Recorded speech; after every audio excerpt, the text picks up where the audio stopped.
Hello friends, assistant salesman രണ്ടാം ഘട്ട പരീക്ഷ എഴുതിയ കൂട്ടുകാർക്ക് വേണ്ടിയുള്ള തൊഴിൽവിധി നടത്തിയൊരു അനാലിസിസും അതുപോലെ തന്നെ കട്ട് ഓഫ് പ്രഡിക്ഷനും ആണ് നമ്മൾ ഇന്നത്തെ വീഡിയോയിലൂടെ പറയാൻ പോകുന്നത്. അതുപോലെ തന്നെ നമ്മുടെ അഭിപ്രായം കൂടെയാണ് പറയാൻ പോകുന്നത്. അപ്പോൾ തൊഴിൽവിധി എന്താണ് പറഞ്ഞിരിക്കുന്നത് എന്നുള്ളത് ആദ്യം തന്നെ നോക്കാം.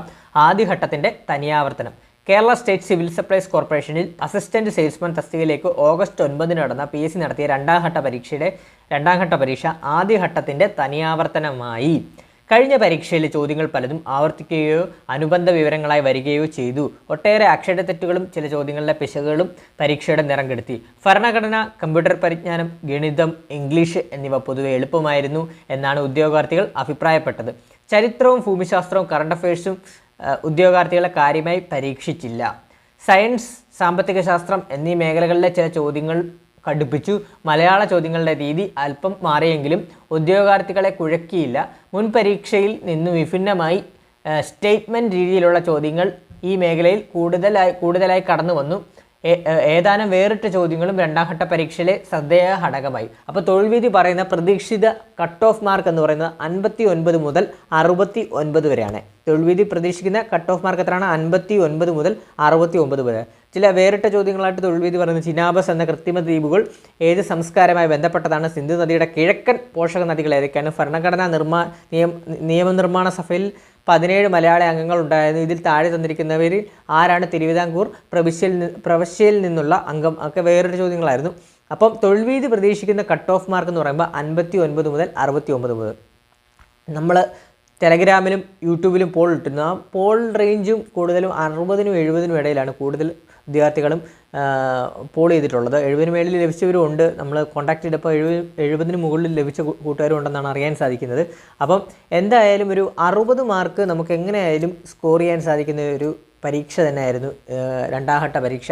ആദ്യഘട്ടത്തിൽ ഒരുപാട് മിസ്റ്റേക്സുകളും കാര്യങ്ങളും ഒക്കെ വന്നിട്ടുണ്ട്. പക്ഷേ രണ്ടാം ഘട്ടത്തിൽ അങ്ങനെ മിസ്റ്റേക്സുകളൊന്നും അധികം വന്നിട്ടില്ല. അതുകൊണ്ട് തന്നെ ഒരു 59-69 തൊഴിൽവിധി പറയുന്ന ഒരു കട്ട് ഓഫ് മാർക്ക്. ആ ഒരു റേഞ്ചിൽ തന്നെയാണ് വരാൻ സാധ്യതയുള്ളത്. പിന്നെയും കുറയുവാണെങ്കിൽ ഒരു 55 വരെ കുറയാം, 55 to 65 വരാം. പക്ഷേ ഓരോ ജില്ലയുടെ അനുസരിച്ചിരിക്കും. ഇപ്പം ഈ ഒരു രണ്ടാം ഘട്ട പരീക്ഷയിൽ കൊല്ലം ജില്ലയുണ്ടായിരുന്നു, കൊല്ലം എറണാകുളം ഉണ്ടായിരുന്നു, കൊല്ലം എറണാകുളം ജില്ലകളുണ്ടായിരുന്നു. ആ കൊല്ലം എറണാകുളം ജില്ലകളിലൊക്കെ നല്ല രീതിയിൽ കട്ട് ഓഫ് കൂടാം, കാരണം അവിടെ കോമ്പറ്റീഷൻ കൂടുതലാണ്. പിന്നെ കോമ്പറ്റീഷൻ കുറഞ്ഞ കാസർഗോഡ്, വയനാട് പോലുള്ള ജില്ലകളും ഈ ഒരു ഘട്ടത്തിൽ, ഇടുക്കി പോലുള്ള ജില്ലകളും ഈ ഘട്ടത്തിൽ പരീക്ഷ എഴുതിയിട്ടുണ്ട്.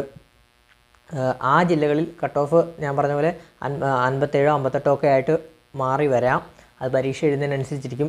കോമ്പറ്റീഷൻ കുറവുള്ളതുകൊണ്ടാണ് കുറയാം എന്ന് പറയാൻ സാധിക്കുന്നത്, മുമ്പത്തെ കട്ട് ഓഫ് നിലകളും എല്ലാം വെച്ചിട്ട്. അപ്പം ഒരു LD ലെവൽ പോലത്തെ തന്നെയുള്ളൊരു പരീക്ഷ ആയിരുന്നു ഈ 2 ഘട്ടവും നടന്നത്. അപ്പോൾ അതിനനുസരിച്ചുള്ള കട്ട് ഓഫ് മാർക്കുകളും കാര്യങ്ങളും ഒക്കെ വരും. അപ്പോൾ ഇത്രയുമാണ് വരുന്നത്. അതുപോലെ തന്നെ നമ്മുടെ കറണ്ട് അഫയർ ചോദ്യങ്ങളെല്ലാം നമ്മൾ പഠിപ്പിച്ചതിൽ നിന്നെല്ലാം നമ്മുടെ കൂട്ടുകാർക്ക് ആൻസർ ചെയ്യാൻ സാധിച്ചതായി പല കൂട്ടുകാരും പറഞ്ഞിട്ടുണ്ട്. അപ്പം അതിൽ വളരെ സന്തോഷമുണ്ട്. നമ്മൾ പഠിപ്പിച്ച ചോദ്യങ്ങളെല്ലാം രണ്ടാം ഘട്ടത്തിലായിക്കോട്ടെ ആദ്യഘട്ടത്തിലായിക്കോട്ടെ പരീക്ഷയ്ക്ക് വന്നിട്ടുണ്ട്. അപ്പോൾ ഇനിയും തുടർന്നും ഇനിയിപ്പം പരീക്ഷകൾ വരുന്നുണ്ട്. അതായത് beat forest officer, VFA, village field assistant, beverage LD, company board LGS തുടങ്ങി നിരവധി പരീക്ഷകൾ ഇനി വരുന്നുണ്ട്. അപ്പോൾ മാക്സിമം നിങ്ങൾ നമ്മുടെ ചാനലൊന്ന് സബ്സ്ക്രൈബ് ചെയ്ത് സപ്പോർട്ട് ചെയ്യുക. അതുപോലെ തന്നെ വീഡിയോ ഇഷ്ടപ്പെട്ടാൽ ലൈക്ക് ചെയ്യുക.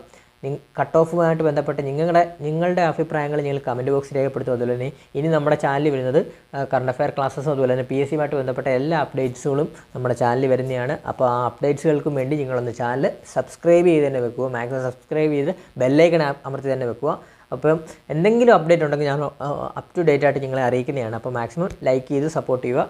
പുതിയ എന്തെങ്കിലും ഇൻഫർമേഷൻ അപ്ഡേറ്റ്സോ അതുപോലെ തന്നെ ക്ലാസ്സസോ നമ്മുടെ ചാനലിൽ വരുന്നതാണ്. മാക്സിമം സപ്പോർട്ട് ചെയ്യുക. Thank you all.